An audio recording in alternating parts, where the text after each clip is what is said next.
J'ai prié, Seigneur, prends tout ce que tu veux, mais pas mes enfants, pas Emma.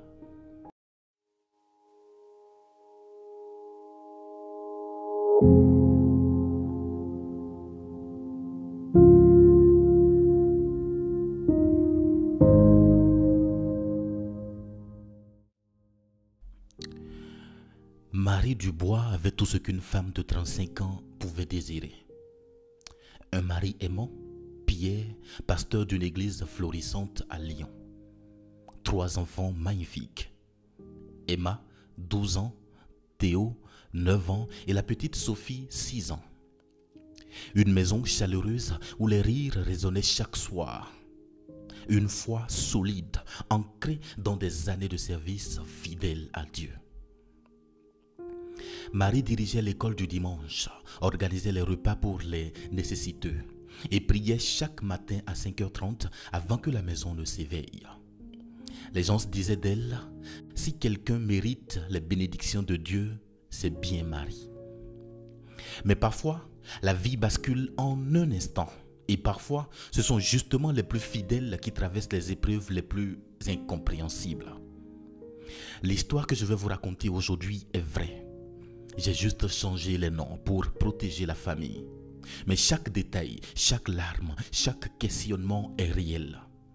C'est l'histoire de Marie. Et c'est peut-être la vôtre aussi. Tout a commencé un mardi matin de novembre.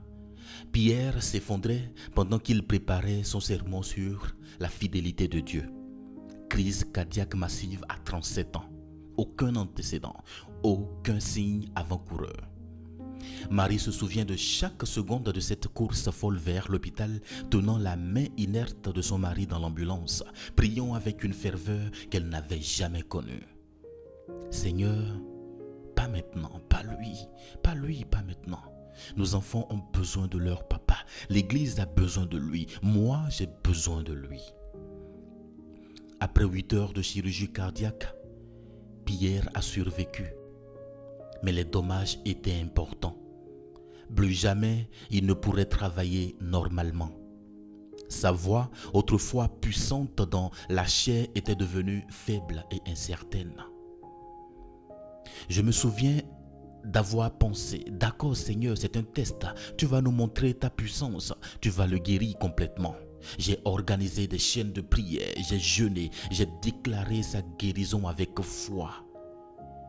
Mais les mois passaient et Pierre ne récupérait pas, se confiait Marie. C'était seulement le commencement. Sans le salaire de Pierre, les factures médicales s'accumulaient comme une montagne. Marie prit 2 emplois à temps partiel, nettoyage le matin, caissier le soir. Elle rentrait épuisée, trouvait Pierre déprimé dans son fauteuil et les enfants livrés à eux-mêmes. Les gens de l'église étaient gentils au début. Ils apportaient des repas, offraient de l'aide. Mais quand les mois sont devenus des années, ils ont commencé à chuchoter. Peut-être qu'il y a un péché caché dans leur vie. Dieu discipline ceux qu'il aime. Ils doivent avoir plus de foi. Ils doivent avoir plus de foi. Puis vint le deuxième coup. Emma, leur fille aînée, si brillante, si pleine de promesses, a commencé à fréquenter de mauvaises personnes. Elle qui aidait sa maman à la cuisine se droguait maintenant derrière les collèges. Elle qui chantait dans la chorale de l'église volait de l'argent dans le portefeuille de sa mère. J'ai prié, Seigneur, prends tout ce que tu veux, mais pas mes enfants, pas Emma. Mais il semblait ne pas entendre. Ou pire, il m'entendait et choisissait de ne pas intervenir. Le troisième coup est arrivé par une nuit d'hiver glaciale. La petite Sophie, 8 ans maintenant, s'est réveillée avec une fièvre qui ne voulait pas tomber. En 48 heures, elle était dans le coma. Méningite foudroyante. Marie se tenait au chevet de sa petite, regardant les machines qui la maintiennent en vie, et pour la première fois de sa vie, elle a crié contre Dieu.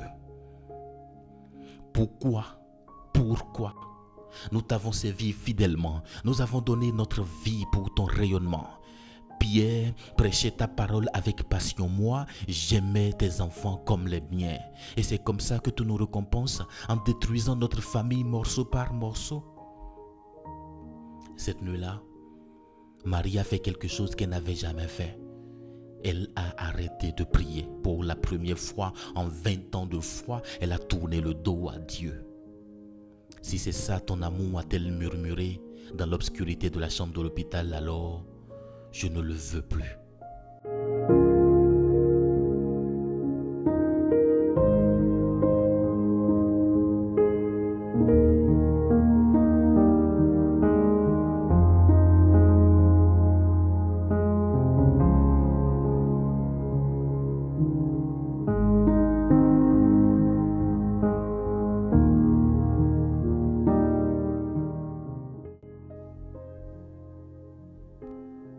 C'est dans ce couloir d'hôpital que Marie a rencontré Sylvie, une femme dont le fils de 10 ans luttait contre la leucémie depuis 2 ans. Sylvie avait remarqué Marie seule sur ce banc, nuit après nuit. Tu sais, moi aussi j'ai crié contre le ciel. Je me suis demandé s'il y a vraiment quelqu'un là-haut. Pourquoi laisser souffrir les innocents? Mais tu sais ce que j'ai découvert? Ce n'est pas dans les réponses que j'ai trouvé la paix. C'est dans la présence des autres, dans ces moments où on ne se sent plus seul. Sylvie a raconté à Marie comment dans les pires moments, elle sentait quelque chose, pas de réponse, pas des explications, mais une force qui l'accompagnait dans ses douleurs, souvent à travers la présence d'autres personnes qui comprenaient. Cette femme qui traversait la même épreuve que moi m'a rappelé quelque chose que j'avais oublié. Dieu n'avait jamais promis que la vie serait facile. Il avait promis qu'il serait avec nous, même dans la vallée de l'ombre de la mort. Cette nuit-là, Marie n'a pas prié pour la guérison de Sophie. Elle n'a pas prié pour demander à Dieu de changer ses circonstances.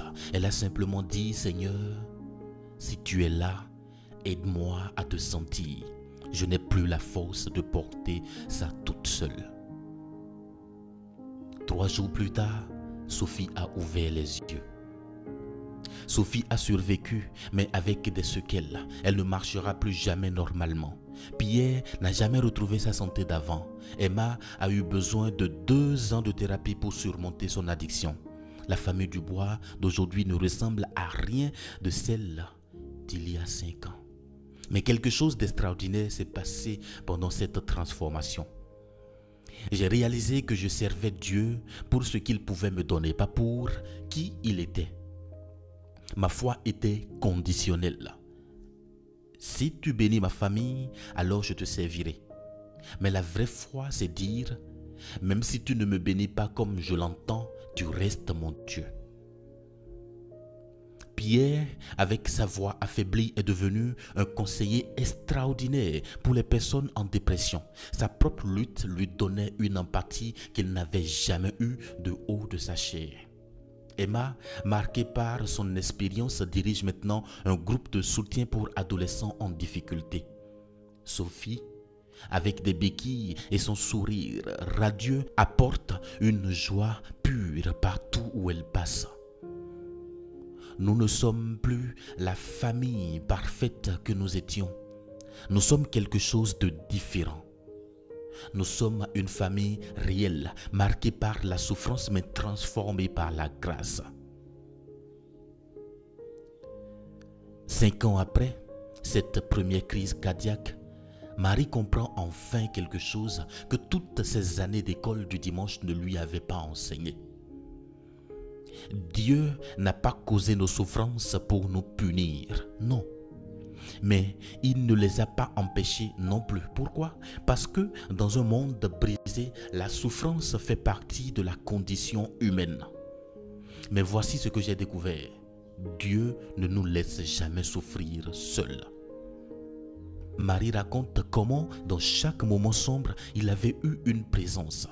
Parfois, c'était Sylvie avec ses mots d'encouragement. Parfois, c'était un médecin qui prenait le temps d'expliquer. Parfois, c'était Sophie qui riait malgré la douleur. J'ai arrêté de demander pourquoi moi, et j'ai commencé à demander comment puis-je grandir à travers ça. Et c'est là que tout a changé. Aujourd'hui, Marie dirige un ministère pour les familles en crise. Elle ne promet pas de solution facile. Elle n'offre pas de formule magique. Elle offre quelque chose de plus précieux, une présence qui comprend. Si vous traversez votre propre vallée en ce moment, je ne vais pas vous dire que tout va s'arranger comme vous l'espérez. Je ne sais pas pourquoi Dieu permet la souffrance, mais voici ce que je sais. Vous n'êtes pas seul. Vous n'êtes pas seul. Votre douleur n'est pas invisible à Dieu. Et parfois, c'est dans nos plus grandes brisures que sa lumière brille le plus fort. La question n'est pas pourquoi moi, la question est que puis-je devenir à travers ça? Et croyez-moi, vous pouvez devenir quelque chose de beau, différent de ce que vous étiez, mais beau. L'histoire de Marie continue comme celle de Job dans la Bible.